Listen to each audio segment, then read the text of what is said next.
India is a place littered with incredible ancient yet unexplained ruins. Intricate ancient carvings can be found dotting the cliff faces. Seemingly laser-cut caves hewn from enormous rocks, and perhaps the most impressive of its collection, the rock temples hewn straight from bedrock, which can be found all over the country. We recently focused our attention on one of these sites in particular, perhaps the most impressive of these ancient temples. Known as Kailash, it is a structure drenched in sculpted animals and religious idols. Many others also exist, somehow carved straight out of stone hillsides. The accuracy in which these structures were carved, the refined finish achieved, has allowed these structures to evade explanation to this day. There is, in fact, another site within India, another temple that, just like Kailash, was somehow hewn from a solid hillside. However, what is particularly interesting regarding this temple is that it was mysteriously abandoned, leaving the apparent different stages of its construction for all to see. Known as Vetivan Koil, it is located within Kalagumalai, a panchayat town in the South Indian state of Tamil Nadu. Intriguingly, upon the structure and the carved walls, which it is now framed by, is the same telltale chisel marks found at so many other sites around the world, an anomaly we have already covered in depth. However, what is particularly interesting regarding Vetivan Koil is the fact that these crude marks are also accompanied by the seemingly impossible perfect finished sculptures, which mystify all who peer at them to this day. It is a visual, chronological timeline cast in stone, possibly left by an as yet unknown people, using unexplained yet amazing artistic skills. The temple seemingly displays the methods used to carve it. The artist responsible crudely chiseled the design, presumably somehow from the mind's eye, then somehow professionally worked into the refined, astonishing art, which adorns so many of these ancient Indian structures. Who built Vetivan Koil? How did they achieve such perfection, with such hard stones, at such an early time in history? Is it, like academia would have you believe, a mere 1400 years old? Or is it a far more ancient structure, built using as yet unknown stone working techniques, used by an unknown group of artists? As research mounts surrounding such sites, the answers will inevitably be discovered. The 16th century Kerala's temple, located within India, used to be the royal chapel of Travancore's former rulers. It shot to fame 5 years ago when one of its 6 vaults, later coded as A, was opened, unearthing tons of gold coins, jewelry, and diamonds worth hundreds of millions of dollars. An expert panel, inventorying assets at Kerala's famous Sri Padmanabhaswamy temple, has approached the Supreme Court for permission to open an as yet untouched vault, a vault containing unimaginable fortunes, a face-off between the judiciary and religious authorities. The temple, situated in the heart of India, is billed as the country's richest and is one of several Hindu shrines that hold enormous amounts of gold and precious gems. The wealth was accumulated by way of holy offering from devotees over many years. The temple contains 6 chambers buried deep under its sanctum sanctorum. 2 of them are open during daily rituals and 2 more every 6 months. The remaining 2, A and B, are secret vaults. Sources close to the temple said antique coins found in the chambers alone weighed more than 600 kilograms. Around 200,000 items were documented, 600 of which were embedded with precious gems. One single locket alone was believed to contain 997 gems. Besides jewels, precious stones, necklaces, golden crowns, and pots were also included in the list of inventory, sources said. According to the India Times, an audit conducted into the assets shows that a massive amount of gold has mysteriously disappeared. Up to 769 gold pots and silver bars have been reported missing. some suggesting that there are hidden tunnels beneath the chamber which allowed the architects to lock the chamber doors from within, making it impossible to breach. This secret tunnel seems to have led to many years of plundering the treasure trove without anyone noticing. However, what has not been publicly acknowledged by the Indian court is the existence of the hidden inner chamber beyond Vault B, reported as having thick walls made from solid gold, and it is where the real treasure is said to be located. Dwarfing what has been recovered so far, it could quite possibly contain the largest undiscovered treasure in the history of the world. Not only is the temple covered in gold, it seems it is also stuffed full of the stuff also. An expert panel from the Center for Earth Science Studies has also quashed rumors that the B Vault has an underground tunnel connected to the Arabian Sea. The team led by Dr. Ajay Verma detected small cavities and drains around cellars that they found insignificant. Chamber B is not part of the temple's official treasury. The holy chamber houses idols of gods and many other valuables meant to enhance the potency of the principal deity. Also found was a pure golden throne adorned with hundreds of diamonds and fully precious stones, meant for the seating of a past giant that has been estimated around 18 feet in height. In addition, many other large, sometimes giant, and very old solid gold crowns were found, all studded with diamonds and other precious stones.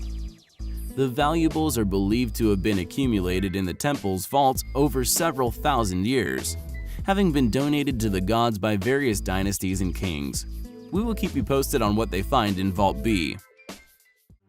India is undoubtedly the jewel in the crown of ancient sculpture, and although Rome is home to the Renaissance, an attraction which lures enormous numbers of people there every year, India is unquestionably home to sculpture, which would put even the most efficient of the Italian masters to shame.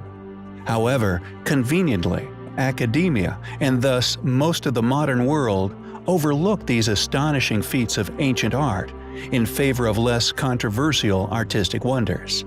One of our tried and tested methods of establishing whether an ancient artifact, or indeed an ancient ruin, attributed to a less capable, more modern impostor, is actually evidence of forgotten lost knowledge, is finding the puzzling accomplishments often hidden within the architecture or construction. One of the many examples of these is polygonal masonry. And although the modern man does indeed practice this lost art, a good example of this being found within the Cotswolds in the UK, known as Cotswold dry stone walling, once built and still used to mark out very ancient land boundaries, and amazingly, longer than the Great Wall of China. These very old walls, created without the use of mortar, are compelling examples of a fragmented technique, either borrowed or, possibly intriguingly, leftover memories of a now forgotten technology. And although these more modern attempts range in age stretching far into thousands of years, the lesser capability of the builders is clear for all to see. Our point being that when these ancient walls stretching far before the Romans are compared to Mesoamerica, Peruvian, and indeed ancient Indian ruins, the exquisite polygonal architecture, the precise carving and stone building present are clear, strong, controversial evidences of a forgotten civilization. How did these ancient builders acquire such a sophisticated knowledge and awareness of stone shapes, and the subsequent placement of each stone, perfectly placed against one another, forming impenetrable barriers which have stood the tests of the ages? We feel that regardless of what academia claims is the truth, pertaining to the origin and creators of these ancient wonders, the skills required to create them are thankfully beginning to become apparent to the majority rather than the few. This ancient, forgotten people clearly attained a level of stoneworking and construction knowledge we are yet to acquire. Clearly, a far more advanced and capable people than we are today, let alone the modern historical imposters academia claims as the culprits. We feel, regardless of others' claims, the evidence to suggest an intercontinental, highly advanced, technologically superior civilization once flourished here on our planet is highly compelling. While perusing the many perplexing sites we are yet to cover on our channel, we stumbled across something which could quite possibly be a massive clue, evidence left as to the method of construction of many ancient sites found all over Earth. Our channel has, for a long time, put forward the hypothesis that a highly advanced worldwide civilization once flourished here on our planet. We believe that many of the ancient sites which display unexplained architecture were left by this lost people, placed far within our distant past. And once one begins to investigate these ruins with this possibility in mind, you start to notice some compelling things regarding these amazing sites. For example, the metal clamps we have previously covered, often created using impressive mixes of alloys and somehow poured molten, could now be seen as earlier architectural examples less than the mortarless, mysteriously notched stonework, also found in similar areas all over the world, with the more precise and thus more impressive stonework seen as a later, more sophisticated method of construction. What's more, although virtually all ancient sites have been dated to the most convenient suspects within known taught history, there also exists the numerous caves and temples, hewn from the solid bedrocks, carved with such accuracy and vision, they elude recreation even by our modern-day technology.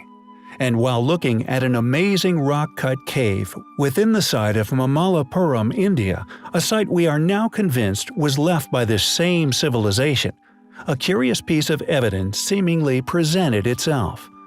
Upon the roughly finished roof of this ancient cave is evidence left by the same technology used to not only cut the astonishingly huge Longyu caves, but also the abandoned Langshan quarry, both in China. This discovery, we believe, is only just the beginning of a realization that these telltale signatures are present at many other unexplained sites around the world. We have long stipulated that many of the ancient ruins claimed by our more modern-day ancestors are most likely not their actual creations. If the structure does date to this more recent age, they are usually found to be sitting upon the telltale remnants of a highly precise ancient foundation originally left by this elusive group.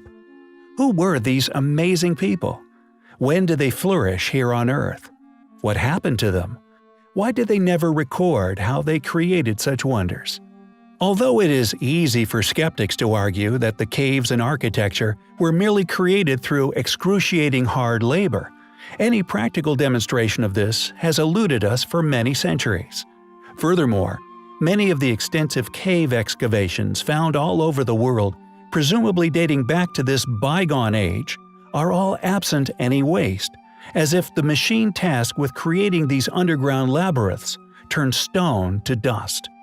And although the technology and/or possible machinery tasked with the job has evaded modern archaeology to this point, it is clearly another piece of evidence which takes us one step closer to unraveling the true history of our planet.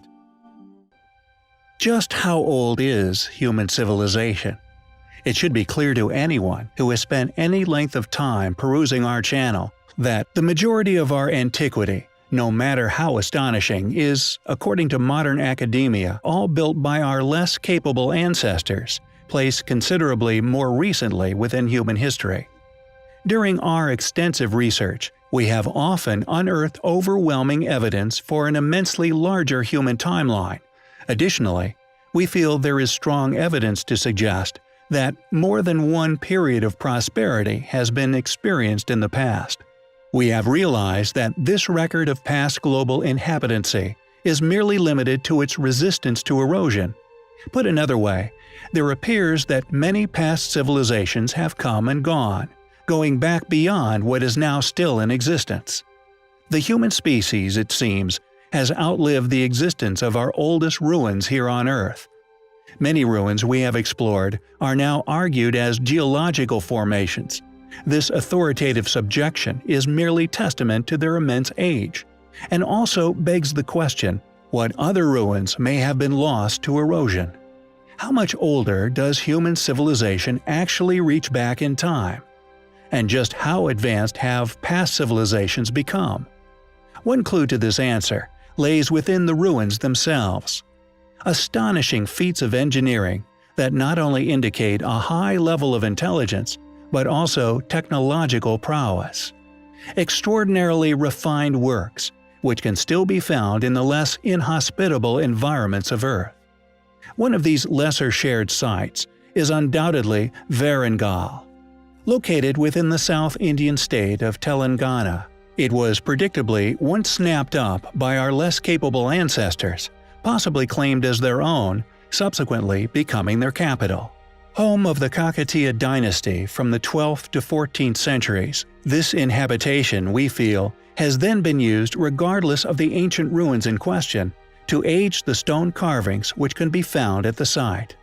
Stone monuments carved with such accuracy, skill, and precision that they evade any logical explanation as to how they could have been completed with any of the technologies we know were available to the Kakatiyans, specifically within the 12th century. The site clearly demonstrates tremendous skill and also technological prowess. These stone monuments were clearly not only created to express an artistic message, but they were undoubtedly created to display the creator's capabilities, encapsulated in time, quite possibly for the exact purpose of people like us to recognize them, as they may have with similar ruins that were possibly in existence during their own lifetimes. There is a greatly more interesting and extensively larger story to tell regarding the history of our planet. However, as long as those in power feel inadequate simply saying, "We don't know," ignorance and lies will continue to plague our species. We've often put forward the premise that within our very distant past, a cataclysm occurred, or more precisely, a great flood. Many surviving ancient sites around the world bear the scars of this event. The Great Pyramids of Giza, for example, still held chambers flooded with ancient seawater deep within their bowels until very recently. Much of this evidence slowly removed over the past few decades. And our next ancient structure is no different. Known as Adam's Bridge, it is an astonishing feature which stretches 30 kilometers, connecting southern India with Sri Lanka, believed to date from a pre-Diluvian age, some 1.7 million years ago. Several individuals who have taken the time to explore this ancient ruin have concluded that it is indeed artificial. However, with a dating of over 1.5 million years, it is clearly a site that academia will continue to reject as actually being man-made, regardless of the mounting data in favor of such a reality. It seems that regardless of the overwhelming evidence that the mountain of unexplained accomplishments by our quote, primitive ancestors, modern scholars of many subjects continue an existence in complete denial of these truths. Dr. Bhadra Narayanan, former director of the Geological Survey within India, performed an in-depth analysis of the suspected bridge's makeup. His research concluded that the Adam's Bridge was indeed an artificial man-made structure, one which stretches far back into the unknown history of our planet. Below the surface, they found organized layers of sandstone blocks, coral boulders, and other cement-like substances. Several divers investigated the length of the bridge and concluded that its entire layout was indeed of an organized and thus artificial nature. The survey also revealed extremely ancient evidence of intense quarrying was also left within the surrounding area, these materials matching those placed carefully within the causeway itself. Interestingly, ancient Hindu legend from the area agrees that this enormous feature is indeed a now submerged, gigantic earthwork, stating that it was built for the god Rama in order to help him cross the land to the large island, to rescue his beloved from a demon. Is Adam's Bridge really a huge pre-Diluvian sunken artifact? A 30-kilometer man-made bridge which once connected the two countries? It's an amazing proposition, and the more we learn about the amazing history which was lost here on our planet, the more it seems like a real possibility. Thanks for watching, guys, and until next time, take care. Many inventions found throughout the world have their origins set in the Far East. Many machines that different nations claim as their own can often be found to have primitive traces of development many centuries earlier within China, and our next artifact is no exception. Dating back over 2,000 years, this rare and enigmatic piece of once very high technology can only be seen as a demonstration of their superior ingenuity. It seems the invention of the first seismoscope can be traced back to 132 AD, when a Chinese inventor called Chang Heng perfected a device remarkably accurate at detecting earthquakes, even from afar. Although the ancient Chinese did not fully understand the cause of earthquakes, they did see it as very important to keep track of such events, perceiving these disturbances with cosmic yin and yang. It was, therefore, important for the Chinese emperor to be alerted of any earthquakes occurring anywhere in their kingdom.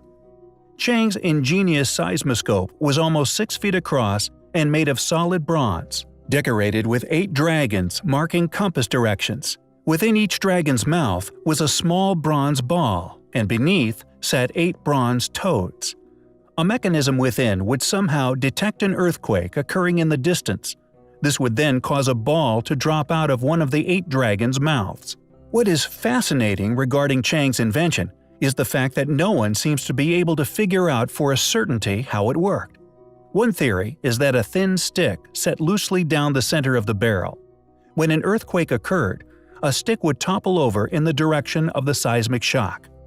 According to legend, when Chang first showed his invention to the emperor, it indicated that a quake had occurred to the west of Luoyang, the capital city at the time. A few days later, a messenger from the region arrived reporting that there had indeed been an earthquake there, around the time Chang's machine had indicated. When specialists first realized what the machine was, they struggled to believe that this 2,000-year-old invention could actually work. So, in 2005, scientists in Zhengzhou, China used it to detect several earthquakes. The seismoscope detected all of them. In fact, the data gathered from this 2,000-year-old machine corresponded with that gathered by modern-day seismometers. A marvelous machine left to us by a once ingenious civilization. Osaka Castle, one of the most important historical structures in Japan, having played a defining role in unifying Japan during the 16th centuries. It is a structure whose enigmatic characteristics we have covered in the past. The main tower of Osaka Castle, situated on a plot of land roughly 1 square kilometer in diameter, is built atop 2 raised platforms, supported by sheer walls of cut rock created using a technique called burdock piling. With some of these wall faces also containing compelling precision ancient stonework, a feature we initially focused on in our previous video. However, there also exists other intriguing anomalies within the grounds of the castle, a series of stoneworks of gigantic proportions. Enormous walls, which many of you may not be aware of, rarely shared by academia. These sections were created with polygonal masonry techniques, a method of advanced block building unexplained, subsequently lost to the eons. Due to their unexplained nature, these hidden features, we believe, are clear evidence of an original structure, far outdating the modern castle and indeed attested historical accounts. Yet what is undoubtedly the most striking characteristic of these surviving barriers is their size. Many of the surviving blocks, each of a unique shape, were once masterfully placed, seemingly effortlessly atop one another with incredible precision, stones stretching far into the hundreds of tons. This astonishing feat of ancient engineering, utilizing blocks of gargantuan sizes, is also present at many other ancient sites throughout the world. It is not only indicative of a lost, advanced, highly capable civilization, but the question as to how they managed to cut, move, and eventually place such enormous weighted stones with such precision remains a baffling mystery yet to be unraveled. Furthermore, there not only exists astonishingly huge polygonal masonry within the grounds, but there also still exists mysterious carved stones in and around the grounds of Osaka Castle. Perplexing megalithic stones, unquestionably carved for a past purpose, which possibly, due to their immense size, are the sole surviving remnants of other ancient features, now nearly all but eroded away. As such, their past function is now unknown. Yet regardless of these unanswered questions, we maintain a hypothesis. that, like the many other astonishing ancient ruins found on differing continents, for example, Baalbek, the Great Pyramids, Sacsayhuaman, Kulap, etc., that due to these sites' characteristics, specifically the immense size of the stonework involved in their original construction, and thus their once impenetrable nature, were utilized by a later civilization, and Osaka Castle being no exception, built upon a foundation far older than modern academia would ever willingly admit to. The fact that no modern explanation exists pertaining to how these gigantic megaliths came to be placed where they are found today, in addition to an absent understanding or explanation as to how polygonal masonry was completed, especially with such enormous quarried stones, we feel is strong evidence to support our posit that the foundations of these ancient structures are far older than their current dating. Foundations which were almost definitely the work of a past highly capable civilization, responsible for all the other as yet unexplainable ancient wonders found around the globe. The question is, who were these ancient builders? How did they move such massive stones? Did they utilize technologies reminiscent of modern-day lifting equipment? Were all of these ancient structures built by the same governing force, with the slight variations present from location to location only as a result of the different cultures who were responsible for the actual undertaking? Was this knowledge of highly advanced ancient building techniques shared worldwide? If this is the case, it is a strong indicator that most of what academia continues to peddle as a complete timeline of man is vastly inaccurate and missing vast chapters of past development. Where did this highly advanced group go? Why are there so many quarries and indeed unfinished ancient megaliths found all over the world, spanning as far as the notoriously remote island of Easter, all seemingly abandoned abruptly? Did this civilization fall victim to cataclysm? Or perhaps their fate was far more transcendental? Regardless of these unanswered questions regarding their final destination, we feel Osaka Castle is undoubtedly yet another example of extraordinary ancient feats of prehistoric engineering by a group we are yet to fully understand, and as such is undoubtedly highly compelling. There are many aspects of ancient ruins which can indicate a far more advanced, technologically capable constructor than are currently academically attested. Massive, seemingly impossibly huge megalithic blocks precisely placed within their constructions. Advanced weight-bearing architecture that could have only been understood by a civilization with a far more knowledgeable set of building strategies than those claimed as the culprit, our own well-studied, more recent ancestors. Precision tool marks that could have only been left by high-rotating precision machinery, etched and worked into notoriously hard stones such as granite that, thanks to its erosion resistance, still possess these clear evidential scars left by these enigmatic machines, leaving us to ponder and academia to ignore. Mysterious alignments, often created using enormous stones that, according to the history books, were placed by groups of ancestors who simply couldn't have known these precise precision alignments, let alone worship them with such megalith stonework. Metal clamps used the world over to latch these enormous blocks together, used by a mysterious civilization, who were somehow aware of the fact that these stones would shift as the years went on. With many of these clamps cast into place, this hypothesis, supported by the evidence of vitrification upon the surface of the stonework, strong evidence of a civilization that had mastered the control of immense heats, reminiscent of modern-day refineries, with the rare example of a massive oupart, like the giant glass Beth Shearim slab, further supporting this past mastery of extreme temperature refinement. Yet, the most notable and most numerous proof of this past lost civilization, and indeed their forgotten technology, is polygonal masonry. with some of this stonework clearly of such a great antiquity that it is slowly losing its recognizable form. One of these forgotten sites is Ori Castle, found deep within the forests of Japan. Located on Shiroyama Mountain, it was named after its supposed builder, Mitsutada Ori, who was the leader of a clan also named after him, the Ori clan. Ori and his clan originally stemmed from the Toki clan, but once expelled from their land and left to wander, Mitsutada recovered their land in 1536 and supposedly built a new castle on the mountain. However, due to the as yet unexplained polygonal masonry and also its clearly incredible age, we tend to believe that Mitsutada merely rediscovered this fortress within the forests on the mountains and used them to regain a foothold within the area, thus naming the castle after his efforts.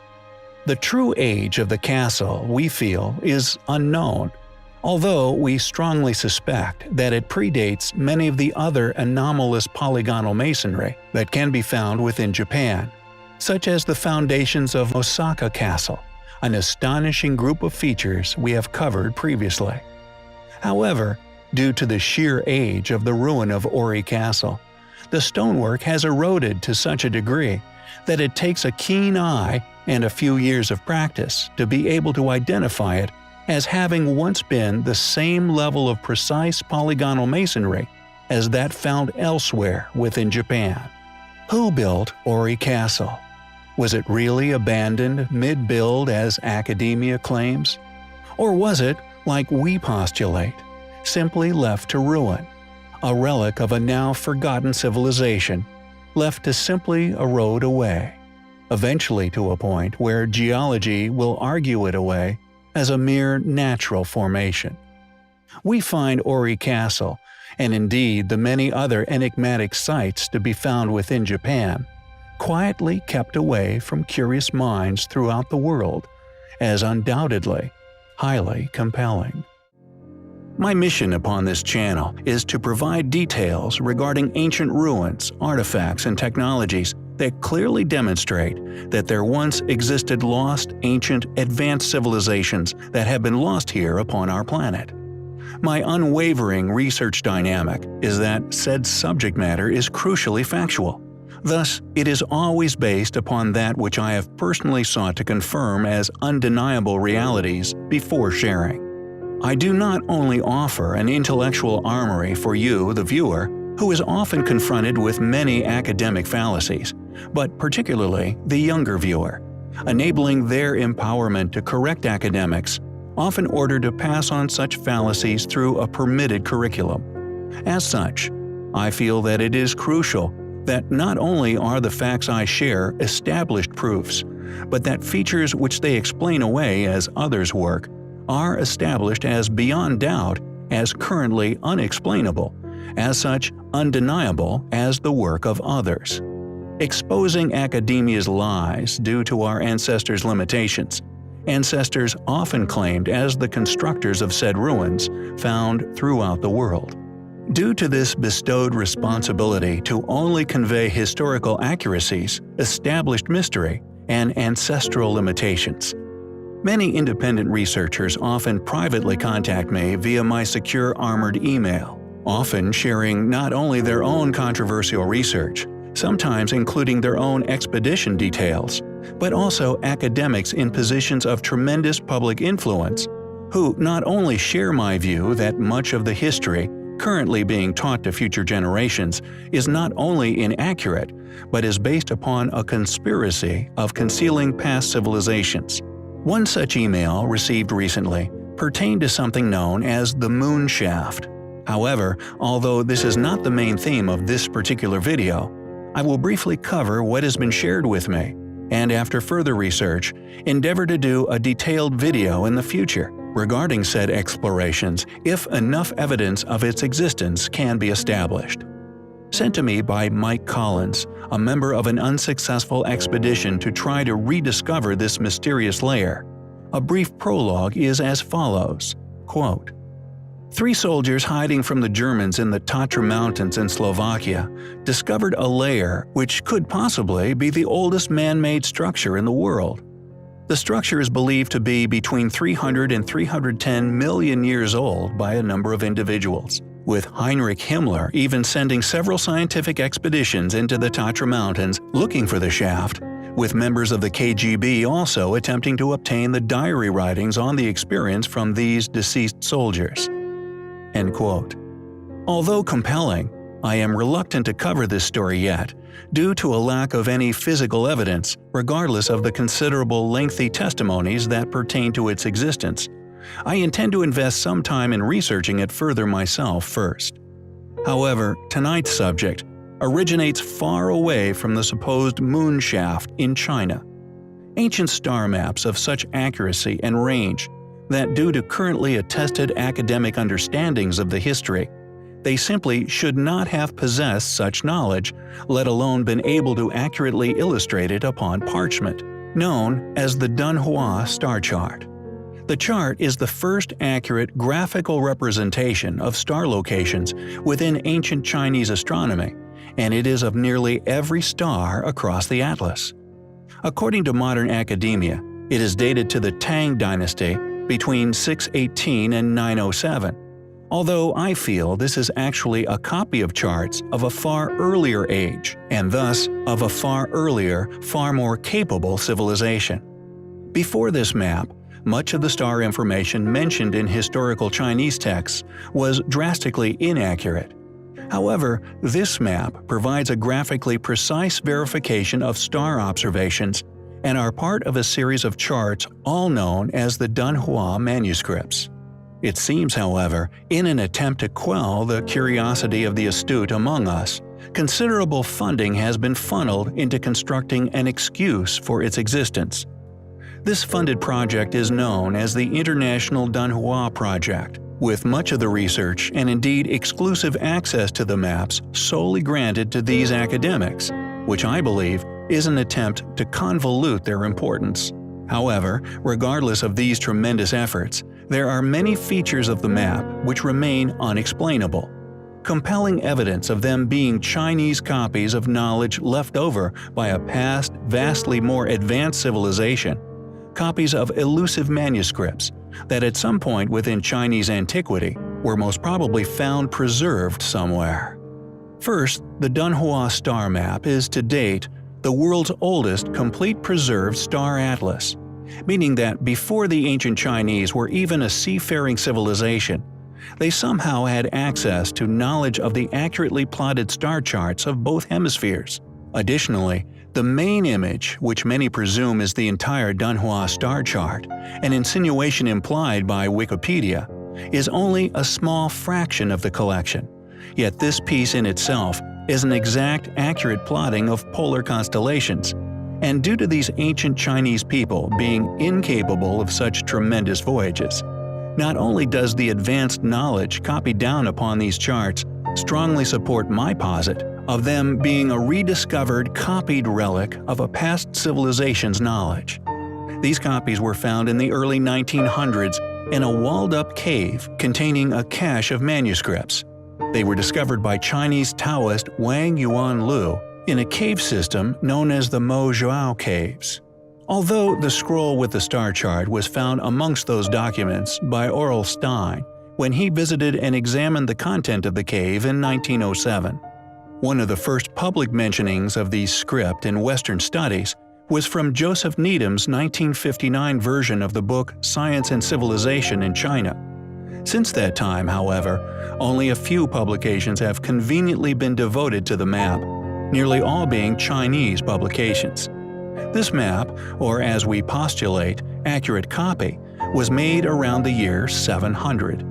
I feel their lack of public exposure and my reasoning for asserting that they were copies of a far more advanced civilization's work is not only due to the Chinese civilization's inability to travel to such locations to plot such charts at the time, but that the whole set of star maps contains over 1,300 stars, not only proving that although the Chinese are academically claimed to have believed the world was flat at the time, the star charts prove beyond doubt that they had knowledge of constellations from around the globe. The academic explanation for this is that although the Chinese supposedly presumed the world was flat, they somehow assumed that the heavens were somehow spherical, which to me just seems like a desperate attempt to discredit such manuscripts' true origins. I believe, due to the in-depth and accurate knowledge copied upon the star charts, much of which were far out of the reach of this ancient civilization's observational capabilities, be clear proof that they had discovered maps left by a civilization that was not only seafaring but global. Also, due to the chart featured on Wikipedia, had successfully explored the poles and accurately mapped its constellations. How did the ancient Chinese have such in-depth knowledge of so many constellations, especially polar constellations? We find such manuscripts, academia's funneling of considerable funding into the discrediting of their inexplicable nature and their lack of exposure, as highly compelling.